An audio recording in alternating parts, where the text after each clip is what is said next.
Hi guys, welcome in episode 17. This episode is called Freedom, and it's not necessarily the freedom like the independence freedom, but more so a freedom of your mind. And what I mean by that is I've been working on a lot of oneness and being present, so I'm looking for that switch to turn off to where my mind that operates, as my conscious mind thinking and telling me, things I can or can't do, to really be free from that, because I truly believe, and you hear people say it before, that we are not our thoughts, we're only our actions that follow.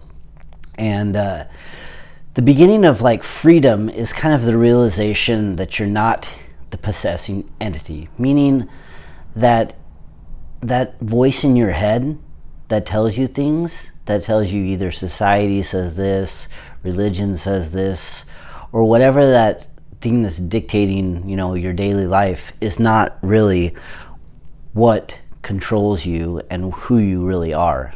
And I like this because I pay attention a lot to my thoughts in my head, and I read in a couple books and I've practiced through meditation to really watch the thinker.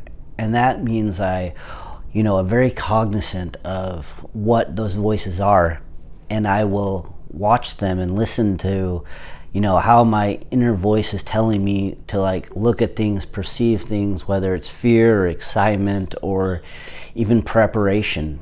And being present and being free from what your mind is kind of telling you what's right, wrong, or whatever it is that's the ultimate freedom. You hear the saying of, is the richest guy in the world the most free, or is the poorest person who carries their life in a knapsack the most free from everything? And it's true, because getting higher positions in society or more wealth doesn't always correlate, and sometimes never correlates, to freedom, because then you're just playing that king of the hill, defending or holding things off. And once you have that inner peace and that oneness to where you are completely present, there isn't a past and there isn't a future, it's just now. That is the ultimate freedom. And I don't want to sound too yogi about it, but understanding and living in that oneness really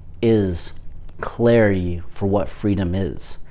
Because once you can listen to that voice and you sit back and you just look at that narration of what ideologies or whatever there is dictating about your life, and you're just sometimes it's funny.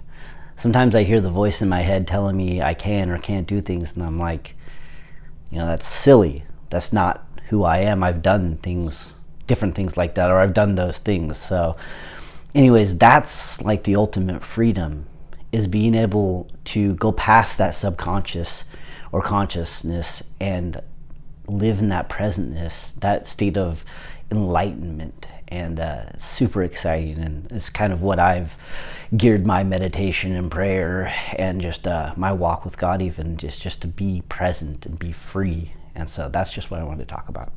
As always, please subscribe, comment below, hit me up, whatever you gotta do. All right, have a great day. Bless.